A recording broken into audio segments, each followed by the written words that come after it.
Historien om den magiske prut. En gang for længe siden, i en lille landsby gemt væk i en stille dal, boede en ung mand ved navn Tom.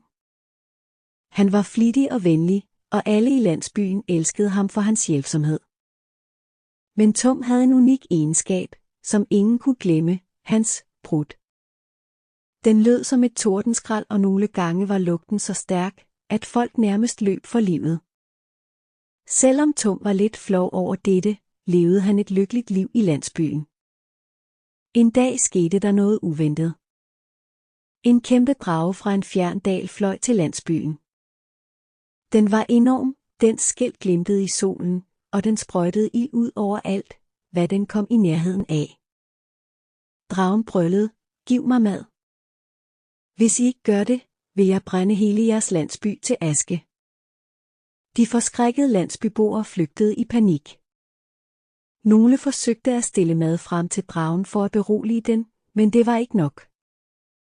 Dragen begyndte at spytte ild og ødelagde husene. Landsbyboerne råbte efter hjælp, men ingen turde stå op imod dragen. Da Tom så, hvad der skete, besluttede han, at han måtte gøre noget for at redde landsbyen. Selvom han hverken var stærk som en kriger eller havde våben, havde han den magiske prut, som han aldrig før havde tænkt på som en fordel. Jeg bliver nødt til at prøve, sagde Tom til sig selv og gik straks hen mod dragen.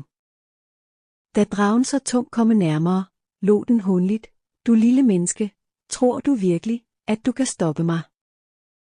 Tom svarede ikke, men han stillede sig i position, tog en dyb indånding og slap sin fulde kraft løs. Boom! Toms prut rungede gennem hele dalen.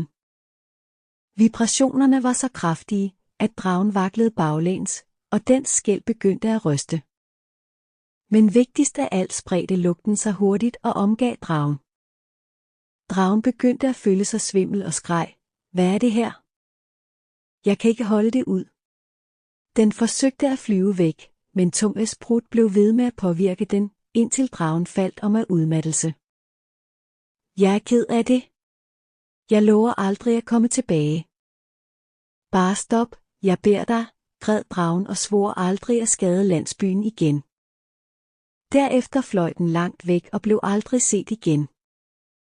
Landsbyboerne var ellevilde af glæde og hyldede Tom som en helt.